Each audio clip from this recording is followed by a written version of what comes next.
maayarka caasimadda Hargeysa ayaa maanta soo kormeeray waddo cusub oo ay ka wadaan Sacaadadiin dhabarkiisa. ugu horreyn halkaas waxaa ka hadlay duqa caasimadda Hargeysa oo sheegay in ay ka mid tahay dhismaha waddooyinkani horumarka ay ka wadaan caasimadda Hargeysa, isagoo sheegay in ay bilaabi doonaan dhismayaal fara badan si kor lagu qaado bilicda waddooyinka caasimadda Hargeysa. oo kan hadaba isagoo arrintaas ka hadlaya maayarka caasimadda Hargeysa. alxamdulillahi rabbil caalamiin sallallahu alayhi wa sallam ala sayyidina Muhammad. halkan waxaa ka bilaabantay wadada 2 kiiloomitir iyo barka ah muxuu ahaa xaafadda Guulaha taasoo ku xidhmi doonta buundada Xirsaco.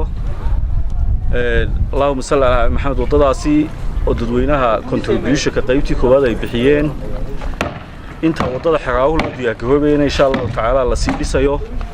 halkan waxaan fariin uga dirayaa dadweynaha wadada Xiraawo iyo gudiyadii aan kulanay inay qaybtoodii contribution-ka dhaqso u diyaariyaan. dawladda hoosena ay qaybteedii diyaarinayso. intaa ka horeysa waxaa laga sii shaqeyn doonaa wadadan oo si degdeg insha Allah taala. anoo aad ugu mahadnaqayaa injineerada iyo farsamayaqaanada baashe iyo injineerada la shaqeeya kale iyo dhammaan farsamayaqaanka iyo shaqaalaha dawladda hoose ee qaybta wadooyinka oo shaqo aad u adag haya.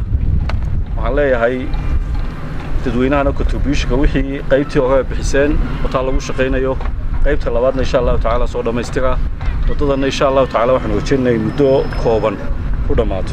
aad waa mahadsantahay. Assalaamu calaykum. Abdulqaadir Codey, Home Cable TV, Hargeysa.